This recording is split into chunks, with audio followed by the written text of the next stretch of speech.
श्री गणेशाय नमः। श्री सरस्वत्यै नमः। श्री सद्गुरुभ्यो भगवान् देवराहाय नमः। हरे राम राम राम हरे हरे, हरे कृष्ण कृष्ण कृष्ण हरे हरे। वन्दो गुरु परम्परां, वन्दो महापुरुषस्य चरणारविन्दम्। मंगलकरनि कलिमलहरनि तुलसी कथा रघुनाथ की। यत्र रामो भयं नात्र नास्ति तत्र पराभवः। प्रायः लोग प्रश्न पूछते हैं कि अगर हमें भगवान का दर्शन हो जाए तो क्या होता है, उसके बाद हमारी क्या हालत होती है, हम किस दशा को प्राप्त होते हैं। तो इसके विषय में संतों का, महाजनों का, ग्रंथों का क्या विचार है, आइए इसके विषय में हम कुछ जानते हैं। हम अपने दिनचर्या में दिन प्रतिदिन संसार की जो लुभावनी वस्तुएं हैं, जो मटेरियलिस्टिक थिंग्स हैं, उनको जुटाने में लगे हुए हैं। और जुटाते जुटाते जुटाते जुटाते कभी कभी तो हमारे पास इतना ज़्यादा हो जाता है कि जो हमने सोचा नहीं होता उससे भी ऊपर हो जाता है। फिर भी इसके बावजूद भी हमारे भीतर कुछ कमी रहती है, कुछ अभाव रहता है। तो यह जो कमी है, यह जो अभाव है, यह किस कारण से है, तो इसके विषय में हमारे ग्रंथ बताते हैं कि इस कमी का, इस अभाव का जो कारण है वो केवल अज्ञान है। और अज्ञान क्यों होता है? अज्ञान मोह के कारण होता है। तो इन सब के मूल में मोह ही है। इस मोह को, इस अज्ञान को, इस अभाव को, इस न्यूनता को हम कैसे दूर करें, इसके विषय में हमारे गुरुदेव भगवान देवराहा बाबा बताते हैं कि इसका एकमात्र साधन भजन है। तो भजन कैसे करें? भजन के तमाम तरीके हैं।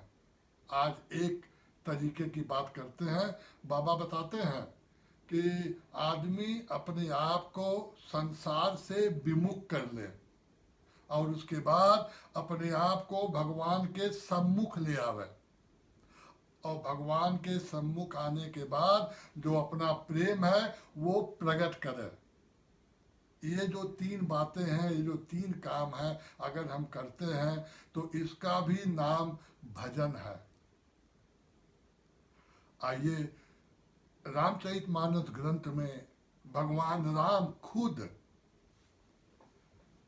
अपने दर्शन के विषय में क्या बताते हैं उसको सुनते हैं।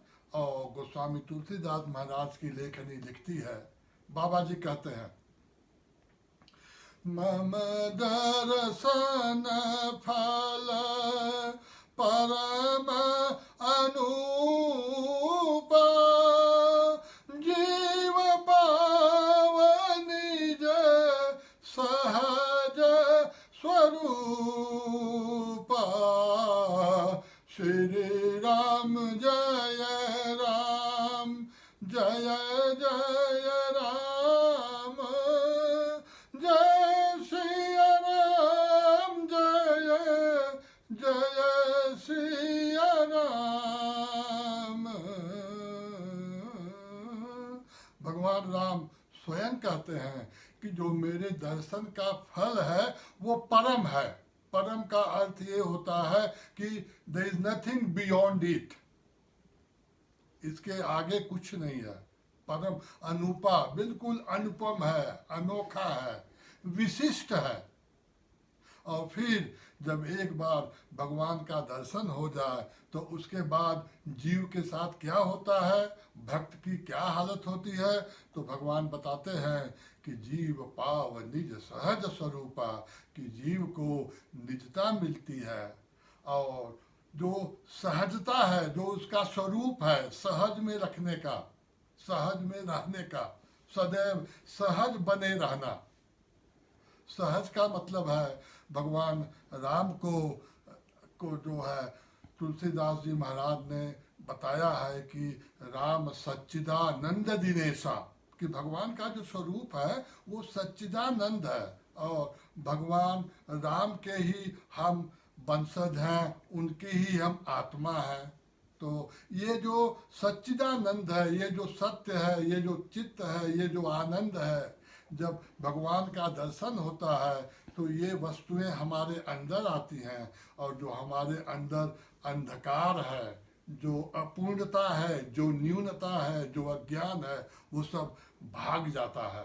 तो आदमी सहज हो जाता है। और एक बार आदमी सहज हो जाए तो कैसी भी परिस्थिति हो, कुछ भी हो, आदमी अडिग रहता है, अचल रहता है और सदैव आनंद में मग्न रहता है।